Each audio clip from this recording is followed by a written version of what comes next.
तथागत भगवान बुद्ध को नमन, बाबा साहब को नमन, संत रविदास जी को नमन, संत कबीरदास जी को नमन और दलित मूवमेंट में तमाम वो लोग जो आए जिन्होंने अपना इस दलित मूवमेंट को आगे बढ़ाने में अपनी हिस्सेदारी निभाई, अपनी जिम्मेदारी निभाई। आदरणीय भंते जी,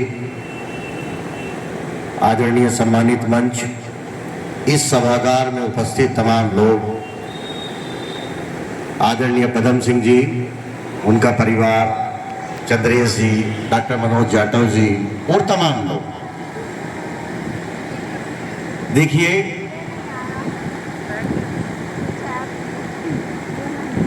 प्रयास बड़ा महत्वपूर्ण है। प्रयास चाहे छोटा हो, प्रयास चाहे बड़ा हो, मेरे हिसाब से जिस वर्ग से हम आते हैं, हर व्यक्ति, चाहे वो 4 लोगों की भीड़ हो, चाहे वो 10 लोगों की भीड़ हो, मुद्दा ये नहीं है, मुद्दा हौसलों पर आधारित होता है। 2 उदाहरण आपको बताता हूं कि 2 प्रयास कैसे हो सकते हैं। बाबा साहब ने खुद अपने एक साहित्य में लिखा कि मुंबई प्रांत के अहमदनगर जिला है, वहां के दलित 1832 में अंग्रेजों को एक चिट्ठी लिखते हैं और वो ये मांग करते हैं कि इस देश के दलितों को अंग्रेजी शिक्षा दी जाए। लोग हंसे होंगे कि जिनके पास सही सी हिंदी ना आती हो, उन्होंने वो चिट्ठी लिखवाई कैसे होगी। उनका एक प्रयास रहा होगा और उसके बाद मेघालय आए, दलितों के लिए अंग्रेजी रास्ते खुले, बाबा साहब को भी मौका मिला। निश्चित रूप से वो शिक्षा ऐसी रही, उसका प्रतिफल आपके सामने। एक कहानी और बताता हूं छोटी सी, क्योंकि प्रयास की बात कर रहा हूं। 1907 में दलितों का एक छोटा सा ग्रुप है, 8 लोगों का, और वो भारत के जनगणना आयुक्त को एक चिट्ठी लिखते हैं कि भारत के दलितों की आबादी की जो जनगणना हो वो अलग से हो। 1907 में, और एक मुस्लिम समाज का एक व्यक्ति है जो उस समय के जनगणना आयुक्त के बहुत करीब है, वो चिट्ठी वहां तक पहुंचाता है।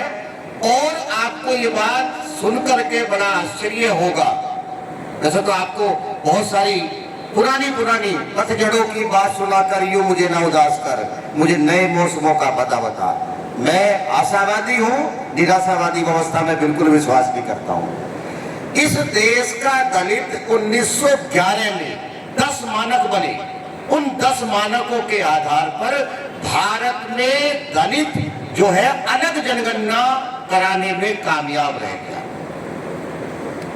ये वो समय है कि जब देश को ये लग रहा था, लोगों को ये लग रहा था कि ये देश आजाद होगा, और ये देश जब आजाद होगा तो आबादी की संख्या ही ये तय करेगी कि किसकी संख्या कितनी है, किसकी कितनी हिस्सेदारी है। आज पिछड़ा समाज आज तक जाकर के, मैं उसके ऊपर तंज नहीं कर रहा हूं, ये सवाल है मेरा कि आज भी भारत में 1931 के जो जाति जनगणना के जो आंकड़े हैं, उसके बाद भारत में जाति जनगणना ही नहीं हुई, और आपकी जनगणना हमेशा होगी। और आरक्षण देश की आजादी के बाद लागू नहीं हुआ। आरक्षण अधिनियम 1935 है, और आरक्षण अधिनियम 1935 में बाबा साहब ने ये कहा था कि ये रहे आंकड़े देश की दलितों की आबादी के, और ये हमको हिस्सेदारी चाहिए। ये मैं प्रयास की बात कर रहा हूं। आज तमाम लोगों ने, लखवा के जितने भी लोगों ने यहां ये जो प्रयास किया है, ये प्रयास मैं इसलिए भी कहूंगा कि बहुत सारी हमने बाबा साहब की जयंती मनाई, भगवान बुद्ध की भी जयंती मनाई। शायद मैं पहली बार किसी एक कार्यक्रम का हिस्सा बना हूं, पहली बार। पिछले 20 साल तो हो गए, 20 साल से लगभग बहुत सोशली एक्टिव हूं। पहली बार कबीर जयंती में शामिल होने का मुझे मौका मिल रहा है। मुझे फनेगर था, लेकिन जब उनका टेलीफोन आया तो मुझे लगा कि ये बहुत बड़ा प्रयास है। और ये बात मैं इसलिए भी कह रहा हूं, देखिए चीजें कहां से पैदा होती है। सावित्रीबाई फुले जी का जन्म प्रथम शिक्षिका के रूप में इस देश के दलितों ने कोई लंबी कहानी नहीं है। अब से मात्र 15 से 16 साल पहले इस देश के दलितों ने सावित्रीबाई फुले जी का जन्म दिवस 15 साल पहले, मैं मेरठ में एक कार्यक्रम किया था। अमर उजाला में एक हमारे साथी थे, मेरे मित्र थे, तो मैंने उनसे रिक्वेस्ट करा कि यार एक चिट्ठी सी हमारी अखबार में खबर बड़ी सी लिख देना। उन्होंने वो कहा, और वो 15 साल पुरानी घटना है। अंबेडकर डिग्री कॉलेज में वो कार्यक्रम लगाया, वो छोटा सा प्रयास था, लोगों को नहीं पता था।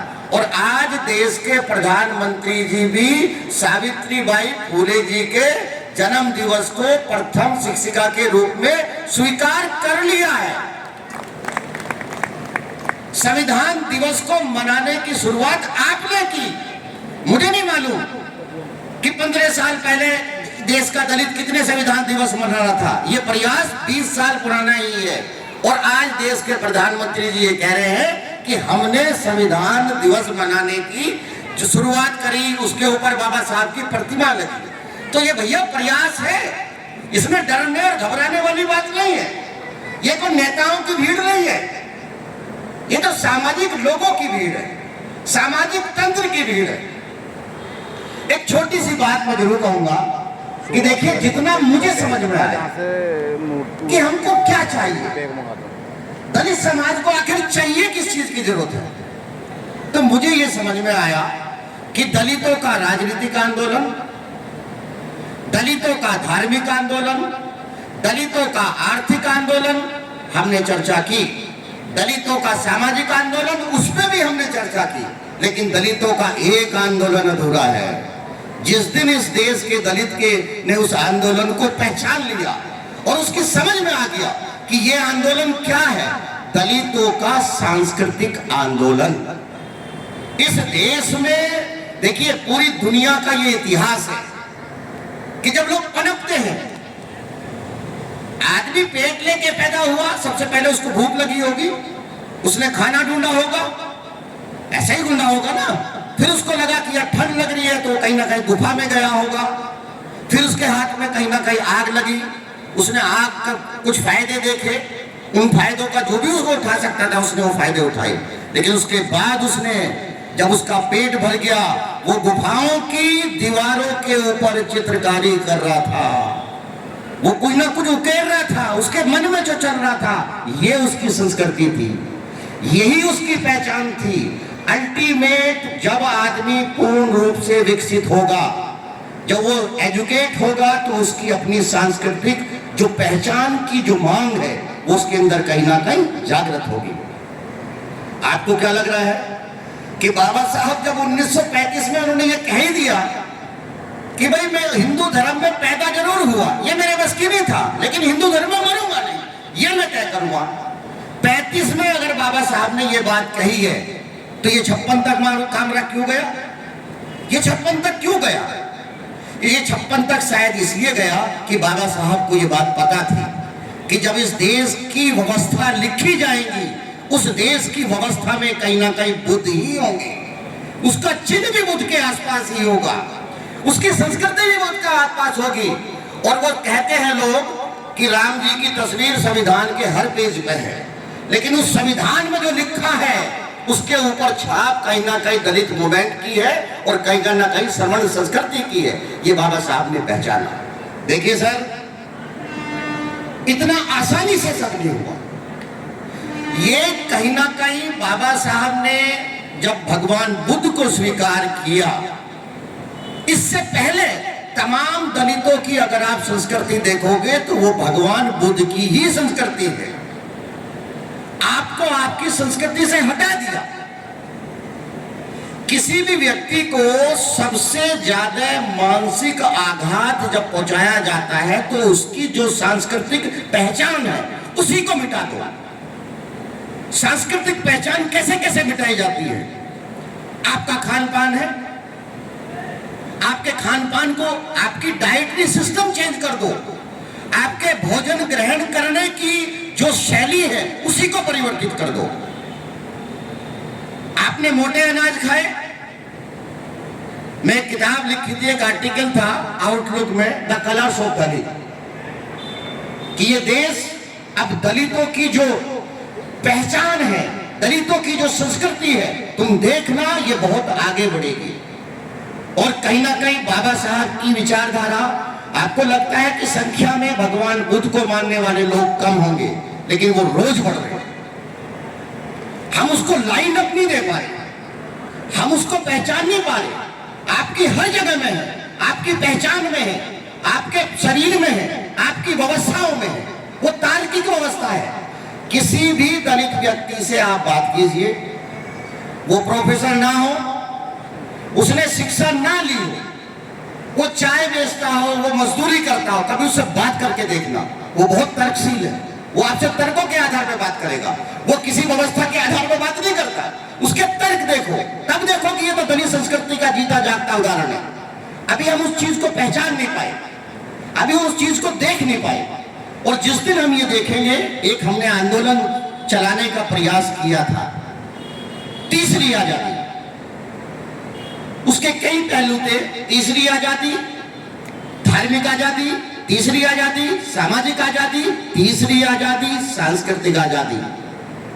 और संस्कृति देखिए, जो ऊपर खड़ा है वो नीचे वाले को कभी कोई मौका देता ही नहीं, ये नेचर है, इसे मैं नहीं मिटा सकता, इसे डार्विन भी नहीं मिटा पाया।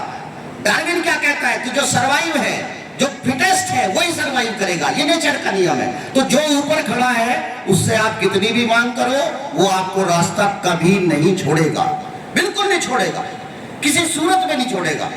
तरीका यह है कि या तो आप उससे मांग करें कि आप अवस्था से नीचे आओ, या फिर एक काम करें, आप अपने आप को ऊपर उठाओ। ये बात मैं इसलिए कहता हूं, एक छोटा सा उदाहरण, अभी इब्राहिम लिंकन की बात हुई, वकील साहब कह रहे थे, देखो अभी इतिहास क्या कहता है, इतिहास हमको कुछ बताता है, इतिहास की घटनाओं से हमको सीखते हैं। जब अमेरिका में ब्लैक का आंदोलन चल रहा है, मार्टिन लूथर किंग का वो स्पीच सुनना, कभी नेट पे जाकर के चेक करना, वो दुनिया का सबसे शानदार स्पीच है। उसने कहा था कि हम इंतजार करेंगे, ये पहाड़ को हम समतल होने तक का इंतजार करेंगे, जब अमेरिका की तमाम नदियां समतल हो जाएंगी हम तब का इंतजार करेंगे। कभी उस स्पीच को सुनना। उस स्पीच में एक बात और है जो आपको जाननी चाहिए। उसने कहा हिस्सेदारी दो, उसने कहा कि नहीं देंगे। कभी आप टोनी मॉरिसन को पढ़ना, एक अमेरिकन ब्लैक नॉवेलिस्ट, एक राइटर है टोनी मॉरिसन, WS टाइम्स। तो जो ब्लैक है वो ब्लू आंखें चाहता है, वो चमड़ी का रंग सफेद चाहता है। जैसा आपका एक डांसर था, क्या नाम था उसका, उसने अपना रंग ही चेंज करा लिया, वो माइकल जैक्सन। तो ये बात वहां के ब्लैक को समझ में आई। उसने कहा कि देखिए, अब हम ब्लैक ब्यूटी भी एक कंसेप्ट रखेंगे, और अमेरिका में एक संस्कृति पैदा हुई। अगर अमेरिका में व्हाइट ब्यूटी कोई कंसेप्ट है, तो उसी अमेरिका में ब्लैक ब्यूटी भी एक कंसेप्ट है। वहां की जो नयानी जो मॉडल है, वो दुनिया की सबसे महंगी मॉडल है। अभी एक महिला आई थी ना, रहमाना, वो बहुत सारे लोग नेट पर करते रहे, किसी की औकात नहीं थी कि उसको बुला ले, वो बहुत बड़ी है। जो वो गाते थे उसको बोलते थे जाज म्यूजिक। तो पहले वहां के लोग कहते थे कि कान फोड़ी म्यूजिक है, इसको नहीं हटाओ इसको। आज सारी दुनिया उसी म्यूजिक के ऊपर थरकती है। ये बात मैं आपको इसलिए कह रहा हूं कि आपका भी मैं अभी एक छोटी सी बात करने के बाद में, कि हमने सोचा भाई दलितों की कुछ संस्कृति तो होगी ना, भाई ये भी तो कुछ सोचते होंगे। अब ऐसा तो होगा नहीं, शिकार करने तो ये भी गए होंगे, जंगल में से तो ये भी आए होंगे, किसी से झगड़ा हुआ हो तो रोए होंगे, अगर रोए होंगे तो कुछ या तो रोए होंगे या कुछ गाया या कुछ बजाया होगा। मुझे जो बात समझ में आई कि दलितों का एक इंस्ट्रूमेंट है, एक वाद्य यंत्र है, इकतारा। रखना, दलित मूवमेंट में जो साधु है, जो संत है, जो श्रवण संस्कृति है, उसमें एकतारा एक सबसे महत्वपूर्ण यंत्र है। वो दलित संस्कृति की कहीं ना कहीं देन है।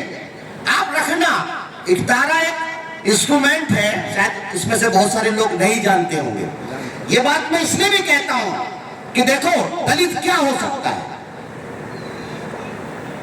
जब कबीर जी का जन्म हुआ तो भारत में अरब के लोग उपस्थित हो चुके थे। वो समय है सिकंदर लोधी के टाइम का। और देखो, सोचो, तुम इस बात को सोचो कि सिकंदर लोधी जब उन शासकों के सामने लोग खड़े नहीं हो सकते थे, तब कबीर ये कह रहे थे कि मुल्ला तू कितनी भी भाग दे,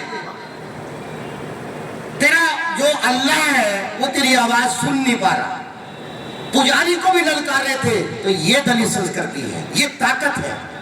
उन्होंने तमाम लोगों के ऊपर सवाल खड़ा करा और उन्होंने कहा कि मैं सच्चाई की बात करूंगा, अच्छाई की बात करूंगा और समानता की बात करूंगा और बुरी व्यवस्था को कहीं ना कहीं धिक्कारूंगा। वहीं रैदास भी पैदा होते हैं, रैदास ने भी यही कहा। वहीं बाबा साहब पैदा होते हैं। तो मेरा कहने का मतलब ये है कि इस देश में बहुत सारे राजनीतिक आंदोलन चलते रहे हैं, चलते रहेंगे। राजनीतिक आंदोलन सक्सेसफुल नहीं होता, इससे दिमाग हटाइए। आपका जो सामाजिक आंदोलन है वो नहीं मिटना चाहिए, वो नहीं मिटना चाहिए। जो आपका पहचान है हर व्यक्ति के लिए, मेरे हिसाब से कभी आप उसको पढ़ना। पहले मुझे भी ज्यादा जो है चीजों के बारे में बहुत ज्यादा ज्ञान नहीं था। तो बाबा साहब की जो किताब है वो आसानी से उपलब्ध भी है, बहुत ज्यादा उसकी कीमत भी नहीं है।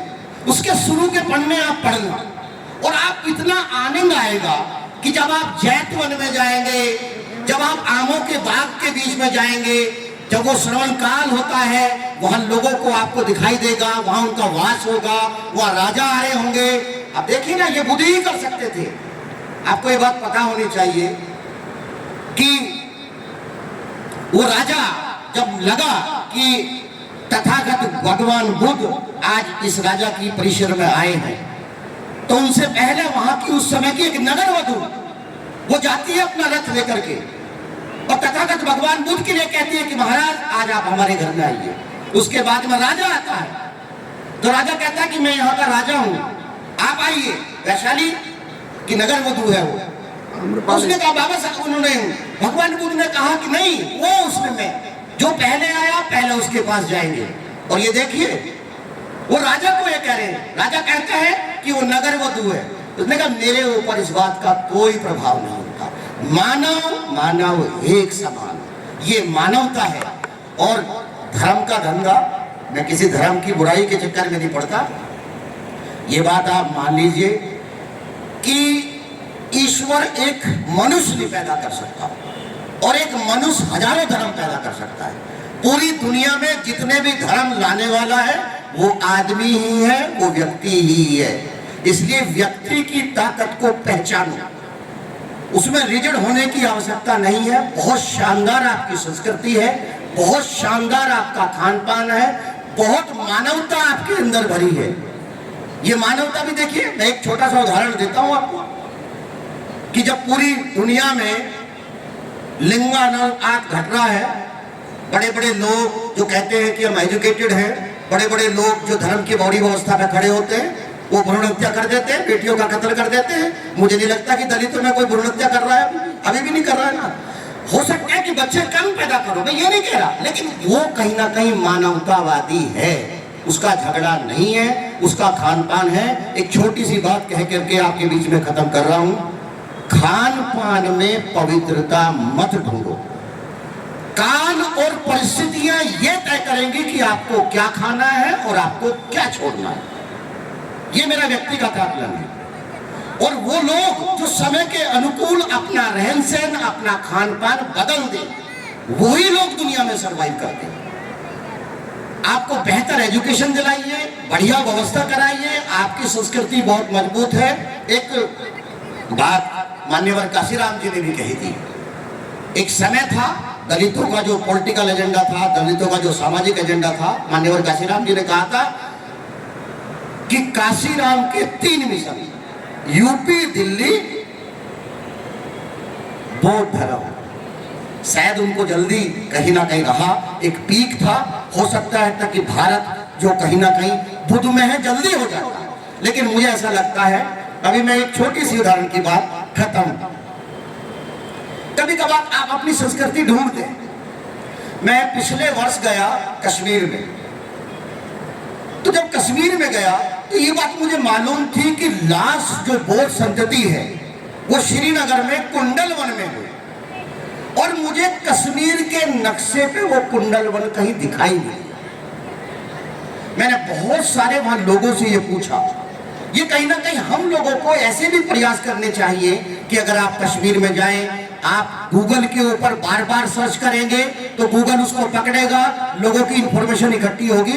इसलिए मैं जब वहां से लास्ट आ रहा था तो मुझे एक थोड़ी सी जगह दिखाई दी, और मैं कभी कभार बहुत सच भी नहीं बोल पाते जब आपको अपना एजेंडा आगे रखना पड़ता है। तो मैंने कहा कि ये कुंडल वन है, वो जगह मुझे अच्छी सी दिखाई दी, वो हो सकता है कि यही बौद्ध संतति हुई हो। तो मेरा कहना सर ये है, अभी तो मैं जाऊंगा, फिर कभी आपके पास मिलूंगा। प्रयास आपका शानदार है, निश्चित रूप से कबीरपंथ जो व्यवस्थाएं हैं, व्यवस्थाएं बहुत शानदार है।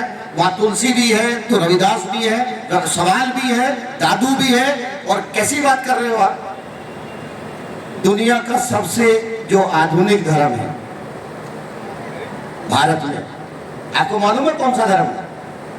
सिख धर्म है। वो 500-600 साल पुराना सिख धर्म है।